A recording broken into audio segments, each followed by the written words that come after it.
Hello there, this is Greasy United fan again, and welcome to my first ever edition of Tuesday Transfer Talk.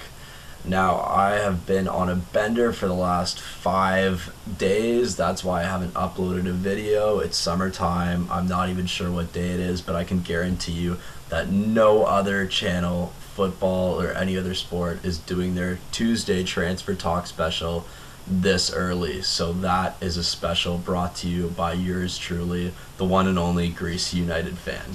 So what I'm going to be talking to you today is the top 10 transfer targets for this summer.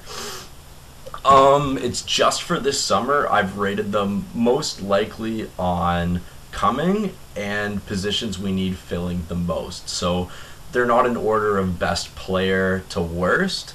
They are in order of, like I said, player I believe that is more likely to come and player that we are more likely to need. For example, I would have put somebody like Verratti ahead of Buffon, even though Buffon is a legend. We don't need him, so he's not coming, so he would be very, very low on the list. So, starting off with an absolutely rubbish number 10, the worst number 10 on any list possible, we have Liverpool's Joe Allen. The fact that I've had to research this guy kills me. I watched him for Wales. He was decent, but they're a very poor side. He's a squad player for Liverpool, so I don't even know why we're looking at him. I've watched Liverpool play against Dortmund and some of the Europa League games. He's come on in the last 5 minutes, and all he does is just bomb the ball into the box. It's fine, but we don't need another Fellaini, another last 5-minute change of style of play kind of player. It's just, I can't believe that we're linked with him. I can't believe that we're linked with a Liverpool player. United and Liverpool haven't done a transfer since 1952. I can't even remember the guy's name, but we are two teams that just do not do transfers. The football rivalry is it's too big. Can't transfer. We're in talks to get Raheem Sterling, but he went to Manchester City, thank God. But yeah, more on Joe Allen. He tries to look like Pirlo, but I can't think of a player who plays less like Pirlo. I don't rate him at all. I think he's garbage. He's 26 years old. Like I said, he's a bench player for Liverpool. So that is one player I absolutely hope we do not get, and that is why he is bottom of the barrel, number 10. If there was, I'd put him at number 20 in a top 10 list, to be honest, because I just rate him that low. He is that poor. Next, at number 9, we have Julian Draxler, the German. Now, Germany is my favorite national team. I am German, so I do rate Draxler, but he is still number 9 for me because I don't really think we need him. And especially at Manchester United, we don't need that type of player. He can play anywhere across the front three. He can play left winger, center attacking midfielder, right winger, and he can play as a false 90 kind of forward. One thing about him that a lot of people don't really know about him, he's good at heading the ball. So, I mean, for crossing in, a lot of people wouldn't expect that. So, get your crosses in, he'd get the goal.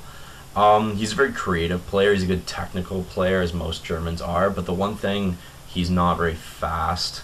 I feel like we've been talking about Julian Draxler for a while. Arsenal were supposed to buy him. He was supposed to be the next biggest thing a few years ago.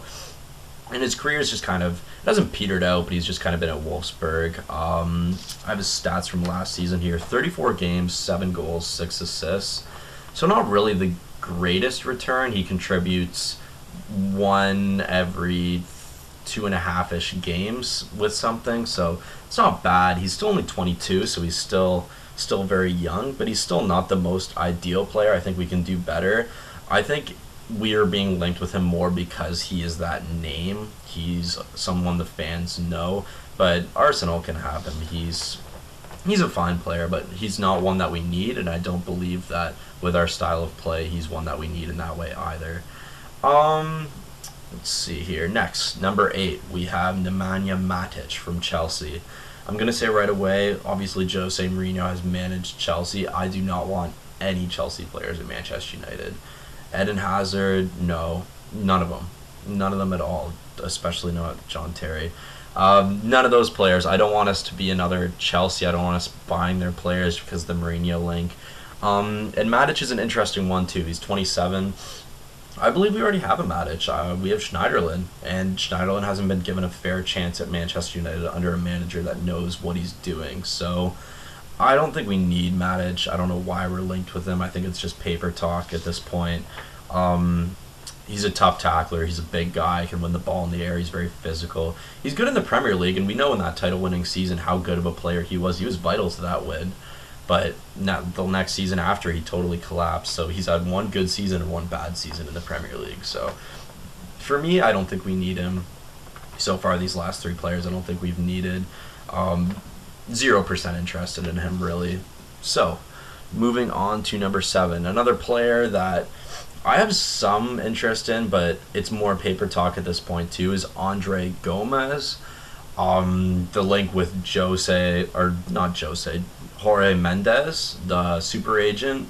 He's obviously Mourinho's agent, so that means that I guess we're entitled to all of his players, which I don't think we are. He's a young player still, he's only 22. What I've written down in my notes is that he's basically just another Draxler. He's the exact same type of player. He's not really the quickest, but he's very good technically. He's a very good dribbler. He's a very kind of flair player, flicks, tricks, that kind of player. He can play anywhere along the front three as well, left mid, center attacking midfielder, and right midfielder. He's very good with both feet. 27 games, 3 goals. So for me, he's just another really Draxler type player that we don't need. I don't think we will get him either. There was a lot of talk, especially as soon as Mourinho came in, about all of George Mendes's players coming to us just because of that connection, but those have kind of petered out now that we're being linked with more serious players. And Raiola, the other best agent in the world, we've been doing a lot of deals with his players instead, so I bet that's cooled a lot of the paper talk. Number 6, we have Blaise Matuidi. The only reason I would ever see this one happening is if we didn't get Pogba, we would get Blaise Matuidi. He's 29 years old. That's why he's still number 6 in my list, because he's more of a backup plan to Pogba, in my opinion. He's the engine. He's the midfield engine. He can run all over the place. He's a tough tackler. He puts in a lot of miles during games. He's left-footed. He's a tough tackler. I would appreciate that a lot in a midfielder. 23 games, 4 goals, 6 assists. So not even that bad too for a center defensive midfielder. He can get a goal every now and then. He is creative. He runs a lot. He is a tough tackler. He's not the tallest player, but he's a very strong physical player, which you always need in a center defensive midfielder, especially in the Premier League. If Pogba didn't come, I would definitely expect us to get him, and it wouldn't be the worst thing in the world too, because I do like Blaise Matuidi.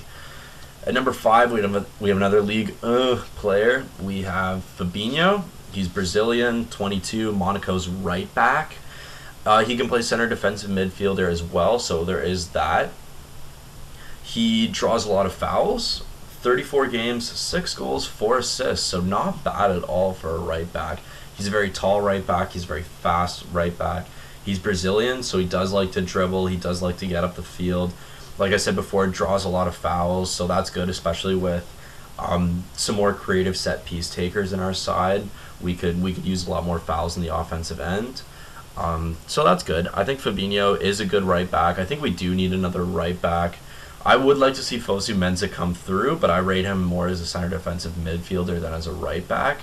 The game against Wigan, he had a very good game at right back, so I wouldn't mind if he came through, but Fabinho I think is a very good option. Number 4, we have Hirving Lozano. Now, he's a player many people might not know too much about. He plays for Pachuco in the Mexican League. So the Mexican League obviously isn't rated very highly, but they just started the other day. First game, he got 2 goals already. So he's a very, very, very good player in my opinion. I've seen a lot of his highlights. Left midfield, right midfield, he can play either. Left midfield is where he does most of his work, gets his goals and assists. He's very, very, very fast and likes to cut in and do early crosses or take it down the byline with his pace. I saw him play in the Copa America and saw him tear apart Uruguay a few times doing that.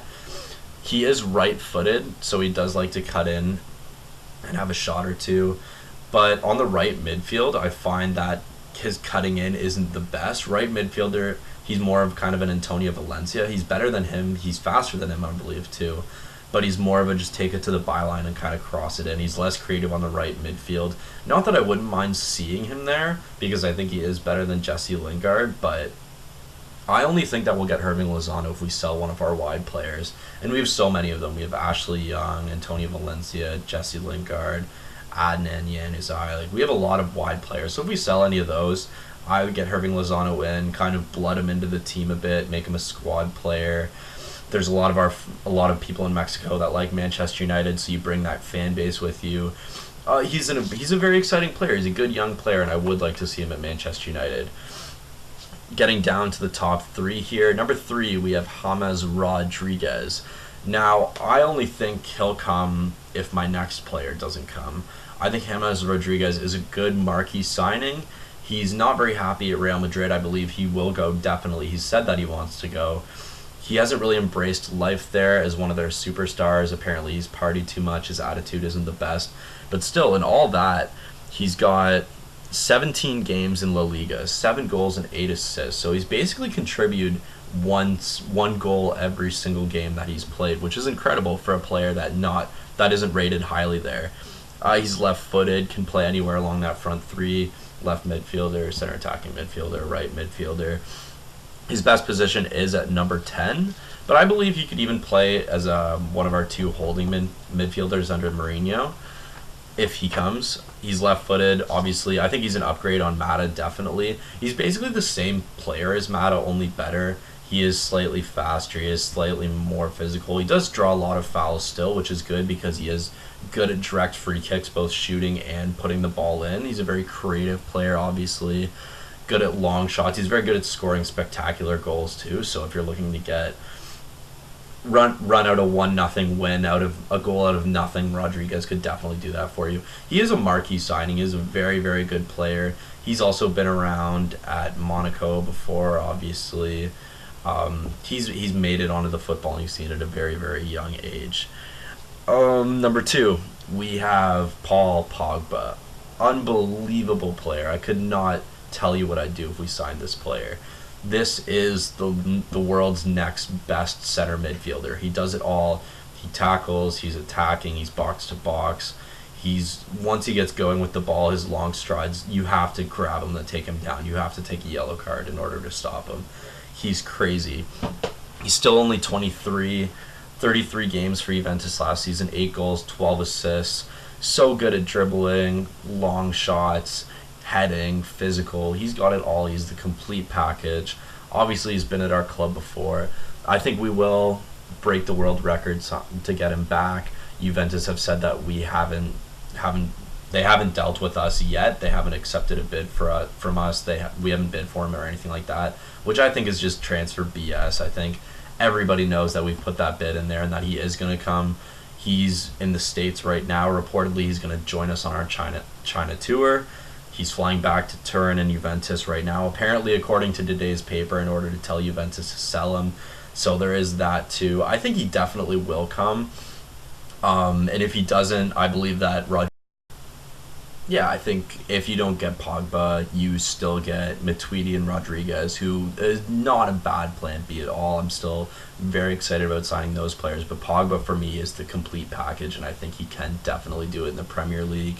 And I think he owes himself that. I think he owes himself to test himself in the Premier League and to prove that he didn't leave Manchester United as kind of a whiny little 19-year-old, I couldn't wait my turn in line kind of player, but more as a, here I am, I can do it, I'm the best in the world in this position kind of player.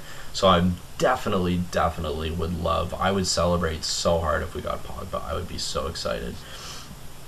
And that leaves us to our number 1 Manchester United transfer target of this summer. We have the one and only, I'm going to just say, comment, subscribe before I say this.